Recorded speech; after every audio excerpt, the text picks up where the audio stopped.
안녕하세요. 결혼한 지 2년 만에 이혼을 하게 된 30대 여성입니다. 솔직히 아직 주변 사람들한테는 이혼의 이응자도 꺼내지 못했어요. 밖에서 워낙 남편에 대해서 욕 한마디 한 적이 없어서 저희가 정말 사이가 좋은 줄 알거든요. 사실 집안일은 어디까지나 집안일이니 죽이 되든 밥이 되든 남편과 둘이서 해결해야 된다고 생각해서 남편에 대해서는 말을 아꼈던 건데 이렇게 결국 이혼을 하게 되니까 그간의 노력이 우습기만 하네요. 남편하고는 대학교 때 처음 알게 되었고 이후로 몇 년간 친구로 지내다가 28살이 되던 해 연애를 시작했어요. 당시 남편이나 저나 회사를 다니는 평범한 직장인이었고요. 처음부터 결혼을 염두에 두고 만났던 건 아닌데 사귄 횟수가 길어지니까 언젠가부터 결혼을 전제로 한 대화가 잦아지대요. 그러다 작년에 시부모님께서 둘 다 적은 나이도 아닌데 결혼 생각이 있으면 이제 그만 결혼하고 그게 아니면 헤어지란 말씀을 하시면서 갑자기 결혼 준비에 속도가 붙었습니다. 결혼 준비를 하던 당시 다른 커플들은 의견이 달라서 많이 다투기도 한다던데 저희는 그런 것도 없었어요.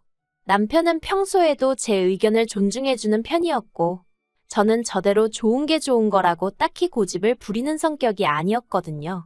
그래서 종종 어떤 일에 있어서 의견이 다를지라도 그게 다툼이나 싸움으로 이어지는 경우는 거의 없었습니다. 오히려 서로의 마음을 먼저 알아채지 못해서 미안해하는 시기였지요. 그런데 결혼식을 2달 정도 앞두고 시댁의 일이 터졌습니다. 아버님께서는 직원 수 5명의 작은 공장을 운영하고 계셨는데 횡령 사건이 벌어진 거였죠. 그리고 어이없게도 그 사건의 주범은 남편보다 4살 어린 시동생이었습니다. 남편과 달리 시동생은 대학을 졸업한 이후에도 자기 앞가림을 제대로 하지 못해서 결국 아버님이 옆에 끼고 일을 가르치고 계셨거든요. 그런데 그런 와중에 시동생이 아버님 모르게 장부를 가지고 장난질을 쳤던 거고 그렇게 빼돌린 돈이 자그만치 1억이었어요. 사실 1억이란 돈이 누군가에겐 별거 아닐 수도 있지만 아버님이 운영하시던 공장처럼 규모가 작은 사업장에서는 공장 자체가 휘청일 수 있을 만큼 큰 액수였습니다. 게다가 일이 하나씩 꼬이기 시작하니까 여기저기서 잡음들이 들려오기 시작했지요. 뭐 아무튼 난리도 그런 난리가 없었어요. 그리고 여자의 직감이라고 해야 할지 결혼을 앞두고 그런 일이 터졌다는 게 왠지 불길했었거든요. 그런데 아니나 다를까 하루는 어머님 아버님이 저희를 부르시더니 저희 결혼에 보태주시려고 했던 1억을 일단 급한 대로 사업에 써야 할 것 같다고 말씀하셨습니다. 그러면서 상황만 해결되면 바로 돌려주시겠다고 하셨는데 솔직히 저희가 어머님 아버님께 돈을 맡겨놓은 것도 아니고 그렇게는 안 된다 소리를 어떻게 할 수 있었겠어요. 게다가 저희는 연애 3년 차부턴 양가 부모님과도 종종 만남을 가져왔기에 어머님 아버님이 힘들어하시는 걸 차마 외면할 수가 없더라고요. 그래서 자의반 타의반으로 알겠다고 했네요. 하지만 어머님 아버님 앞에서 괜찮은 척 했음에도 불구하고 솔직히 갑자기 예산에서 1억이 훅 빠져나가니 저도 기분이 좋을 리는 없었죠. 결혼에 들어가는 비용부터 시작해서 신혼집까지 전부 다 계획을 수정하거나 새로 세워야 하는 상황에서 웃을 수 있는 신부가 몇이나 되겠어요. 저라고 다를 것 없이 머리도 많이 아팠고 여러 가지로 속상한 마음을 감출 수가 없었습니다. 그리고 무엇보다도 친정부모님께 어떻게 설명을 해야 할지 모르겠더라고요. 친정아버지도 사업을 하시는 분이셨으니 말씀을 드린다면 아버님의 상황을 이해해 주실 거란 생각은 들었지만 사실 그것보다는 부모 돈에 손이나 대는 시동생 때문에 괜히 멀쩡한 저희 남편까지 색안경을 끼고 보시진 않을까 걱정이 되었거든요. 그래서 결국 친정부모님께 구체적으로 상황을 설명하는 대신 예상에 없던 대출을 받았습니다.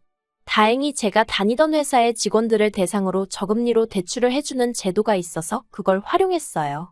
그렇다 보니 제 명의로 대출을 받을 수밖에 없었지만요. 그리고 기왕 받는 거 조금만 더 무리를 해서라도 아예 집을 사자는 생각이 들대요. 그래서 1억 3천이란 목돈을 대출받아 구축이긴 해도 작은 아파트 하나를 샀어요. 그런데 이 아파트 때문에 제가 울고 웃게 되었습니다. 무슨 말이냐 하면 어디서부터 이야기해야 할지도 모르겠는데 그렇게 아버님 공장에서 시동생이 대형 사고를 치고 난 이후로 아버님은 아들놈도 못 믿겠다 하여 직장을 구하던지 독립을 하던지 하라며 시동생을 떠미셨거든요. 그리고 시동생은 시동생대로 그런 아버님이 치사하네 어쩌네 한마디로 싸가지 없는 소리만 해대더니 얼마 지나지 않아 일자리를 구했다고 하는 거예요. 아는 동생이 아는 호프집에서 일을 도와주기로 했다나요? 솔직히 그때만 하더라도 시부모님은 물론이고 저희 부부도 제대로 된 직장도 아니고 또 얼마나 다니고 때려치려고 저러나 싶어서 영 마뜩찮아했어요. 하지만 당장의 어머님 아버님도 입 밖으론 한마디도 꺼내지 않으셨는데 제가 뭐 한다고 나서나 싶대요. 남편도 지 인생 지가 알아서 살게 내버려두라는 식이었고요. 그래서 그냥 그래 뭐가 됐든 오래만 다녔으면 했습니다. 그런데 일을 다닌 지 한 2달이나 되었을까요? 새벽 1시쯤으로 막잠이 든 상황이었는데 남편이 저를 흔들어 깨웠습니다. 그리고는 한다는 말이 방금 시동생한테 연락이 왔는데 술에 너무 취해서 집까지 못 가겠다며 하룻밤만 재워달라고 했다는 거예요. 생각지도 못한 남편의 말에 당황스럽기는 했지만 매정하게 안 된다 소리를 못했어요. 몇 번이나 그랬던 것도 아니고 처음 있던 일이었으니까요. 그래서 그러라 했습니다. 그리고 한 1시간이나 흘렀나 조용히 베리나 누르던가 아니면 전화를 하지 시동생이 요란하게 현관문을 잡아 흔드는 소리가 들리더라고요. 저도 모르게 인상을 썼고 남편은 부랴부랴 나가서 현관문을 열었습니다.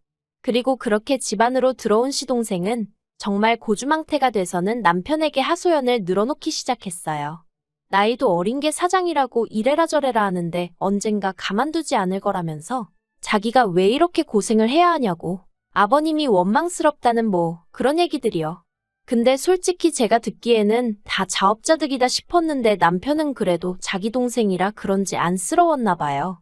시동생을 다독이더니 좋은 날이 올 거라며 어르고는 소파에 눕혀주대요. 한편 저는 잠을 있는 대로 설쳐서 평소보다 30분 정도 일찍 일어났습니다. 그래서 출근길에 커피라도 한 잔 사갈 요량으로 출근 준비를 시작했죠. 그런데 그때 안방문이 벌컥 열리더니 시동생이 자기 술국 좀 끓여달랍니다. 그나마 제가 옷을 입고 있었으니 망정이지 너무 황당하더라고요. 그래서 저도 모르게 왜 함부로 방문을 여냔 말이 좀 크게 나갔던 모양입니다. 그러자 자다 깬 남편이 왜 애한테 소리를 지르냐면서 저한테 소리를 치는 거예요. 그러자 시동생은 실실 웃으면서 방문을 닫았는데 저는 다른 무엇보다도 시동생이 보는 앞에서 남편이 저에게 소리를 쳤다는 사실 자체가 용납이 안 됐어요. 그래서 남편더러 이게 무슨 짓이냐고 따졌습니다. 그러니까 남편이 한다는 말이 어제 자기 동생 우는 거 못 봤냐면서 이따 출근하면 또 이리저리 치이고 고생할 애라며 집에서라도 좀 따뜻하게 대해주라나요? 그래도 그땐 몰랐습니다. 남편의 저런 태도가 저를 이혼까지 하고 싶게 만들 거라곤 조금도 예상하지 못했지요. 황당하긴 했지만 전날 밤에 여파가 오래가는가 보다 생각하고 말았거든요. 근데 그게 아니었습니다. 이후로 한 달에도 몇 번씩이나 이것저것 핑계를 대면서 시동생이 저희 집에서 지내는 일이 잦아지대요. 그리고 더 웃긴 건 초반엔 그래도 남편이 저에게 시동생이 와도 괜찮은지 최소한 물어보기는 했거든요. 안 된다고 해도 집요하게 졸라서 어떻게든 이번만이라는 단서와 함께 오케이를 받아내는 시기였지만요. 그런데 언젠가부턴 아예 제 의견 같은 건 묻지도 않는 거예요. 그러다 결정적으로 남편과 이혼을 결심하게 된 건 지난달 비가 많이 내렸던 날이었어요. 모처럼 평소보다 일찍 퇴근을 해서 기분 좋게 집에 왔는데 현관에 낯익은 신발이 놓여 있더라고요. 바로 시동생이었죠. 그 무렵 하루가 멀다 하고 뻔질나게 드나들어 환장할 노릇이었는데 급기야 집주인도 없는 집에 먼저 들어와 있는 걸 보게 되니 기도 안 차서. 게다가 딱 봐도 술에 취한 것도 아니고 지하철이 끊겼을 시간도 아니었으니 더 어처구니가 없대요. 그래서 왜 집에 안 가고 여기로 왔냐니까 비도 오고 그래서 그냥 오기 편한 저희 집으로 왔다대요. 얼마나 당당하게 말하는지 순간 그럴 수도 있지 하고 납득할 뻔했다니까요. 그리고 그날 결국 퇴근한 남편에게 이게 무슨 경우냐고 따졌어요. 언제 시동생한테 현관 비밀번호까지 알려준 거냐고. 이러다 아주 같이 살자는 소리 나오게 생겼다고요. 그랬더니 남편이 하는 말이 그렇지 않아도 저한테 물어보려던 차였다면서 방도 하나 남는데 이참에 아예 저희 집에 들어와서 살게 하면 어떻겠냐대요. 혹 때려다 혹 붙인다는 게 이런 건가.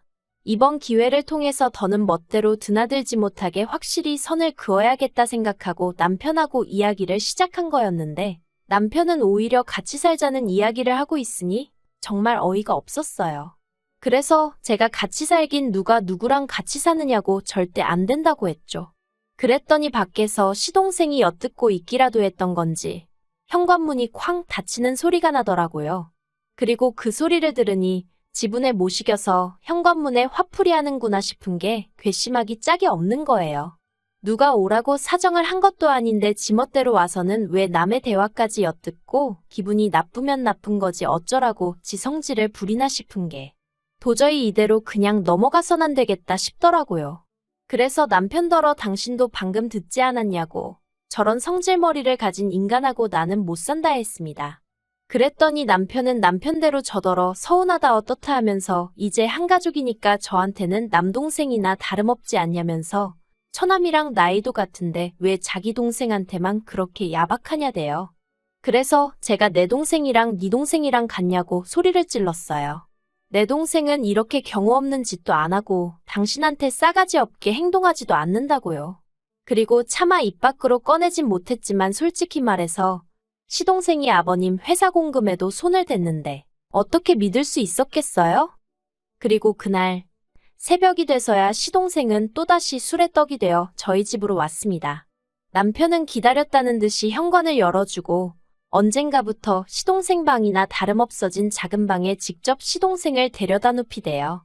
솔직히 연애할 때는 그렇게 서로 가깝지도 않았으면서 왜 하필 저랑 남편이 결혼하고 나니 저렇게 눈물 나는 우애를 쌓는 건지 이해가 되질 않았습니다.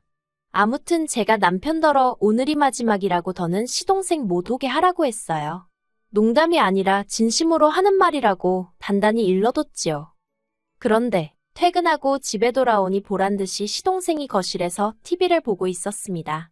그리고 저는 더는 피해서 될 일이 아니구나 싶어서 형한테 못 들었냐고 말을 걸었어요. 그런데 시동생이 모르겠는데요. 하는 거예요.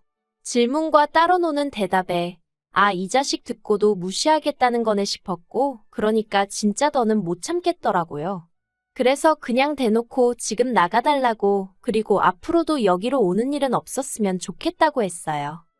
그러자 시동생이 형이 괜찮다고 했다면서 자긴 안 나갈 거랍니다. 그리고는 절 보고 실실 웃는데 정말 뺨이라도 한 대 쳐버리고 싶은 거예요. 그래서 일단은 남편에게 전화를 걸어 상황 설명을 하곤 당장 집으로 오라 했습니다. 그리고 시부모님한테도 전화를 드렸어요. 그랬더니 시부모님 반응은 뜻밖이셨습니다. 그래도 지형이랑 가깝게 지내기 시작하면서 일도 착실히 다니는 것 같아서 좋다며 저더러 기왕 참은 거 조금만 더 참아달랍니다.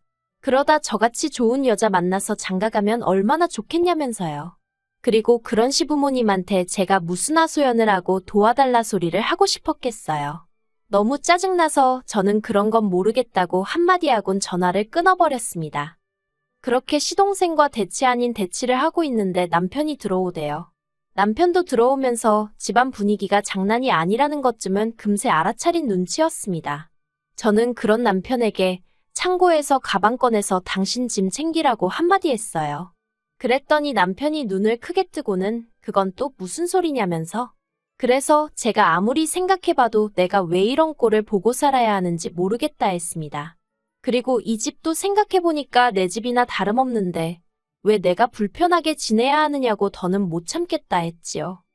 하지만 남편이나 시동생은 제가 그냥 순간 욱해서 화를 낸다고 생각했는지 말로만 미안하다 조심하겠다 하며 짐도 안 싸고 나가지도 않았습니다. 그리고 저는 시동생은 그렇다 쳐도 남편의 그런 태도에서 더는 어떤 희망도 볼 수가 없었죠. 그래서 이튿날 부동산에 아파트를 내놨어요. 집값이 80% 이상이 제 돈이었기에 제 명의로 샀던 제 아파트였으니까요. 남편이나 시동생에게 아파트를 내놨다는 말은 하지 않았어요. 지들도 황당한 게 어떤 건지 한번 겪어봐야 정신을 차리지 싶었거든요. 그리고 2주 후에는 그 누구도 모르게 아파트를 팔아버렸습니다. 참고로 이사는 한 달 뒤였으니까 남편과 다툰 이후로 6주 정도를 더 같이 지내게 된 셈이었는데 그 사이에도 시동생은 뻔질나게 제 집에 드나들었네요. 그런데 그때는 저도 모든 걸 마음에서 정리한 상황이었어서 그런지 그런 시동생을 보고도 아무 생각도 안 들었어요. 그리고 마침내 새로운 주인이 이사를 오기로 한 바로 전날 남편과 시동생에게 내일까지 짐 싸서 나가라 했습니다. 그랬더니 남편은 또 시작이냐며 신경질을 부리대요. 그래서 제가 마음대로 하라고 어차피 이 아파트도 팔렸고 내일 새 집주인 오니까 그 사람한테 한번 데리고 살아달라고 부탁이나 해보던가 했습니다. 그리고 그제서야 남편도 제 표정을 보고는 장난이 아니라는 걸 알아챘는지 저더러 제정신이냐며 소리를 지르더라고요. 저더러 네가 뭔데 집을 멋대로 파냐면서. 그래서 내가 대출받아서 내가 갚고 있는 4명의 내 집인데 내 멋대로 팔지 누구 멋대로 파냐고 받아쳤습니다. 그리고는 겨우 3천도 못 보탠 게 동생까지 데려오냐고 염치가 없어도 이렇게 없냐고 소리를 질렀네요. 그리고는 뭐 결국 싸움은 개싸움이 따로 없다 싶을 만큼 서로 악담을 주고받는 식이 되었고 급기야는 남편이 저더러 아파트 계약 취소하라고 안 그러면 이혼이랍니다. 아, 이혼 소리를 제가 먼저 하려고 했는데 선수를 뺏겨서 얼마나 아쉽던지. 그래서 제가 누가 할 소린 줄 아냐고 이혼 생각도 없이 아파트를 팔았겠냐고 응수했어요. 그랬더니 남편이 당황한 표정으로 누가 진짜 이혼하겠냐면서 저더러 정말 왜 이러냐고 좀 이성을 되찾으라는 헛소리를 하대요. 하지만 이내 이튿날이 되었고 저는 이삿짐 차를 불러 제 짐을 싹 뺐습니다. 그리고 남편은 그런 저를 보고 망연자실했더군요. 그런데 눈치 없는 시동생은 그런 남편더러 형수 성격 진짜 이상하다면서 제 험담을 하고 있었죠. 그리고 남편은 그제서야 자기가 뭘 잘못했는지 깨닫기라도 했는지 그런 시동생한테 쌍욕을 하더니 이게 다 너 때문 아니냐면서 정말 별꼴이더라고요. 그리고 지금은 남편하고 협의 이혼을 하려고 열심히 설득 중입니다. 남편은 이혼만은 못한다며 버티고 있는데 저는 이미 친정부모님께 상황까지 다 말씀드렸고 허락이랄지 아무튼 이혼하기로 결심한 상황이거든요. 그래서 남편이 그러던지 말던지 밀어붙일 거예요. 다만 소송을 하면 하염없이 길어질 게 뻔하니까 어떻게든 어르고 달래서 협의 이혼으로 끝내고 싶네요.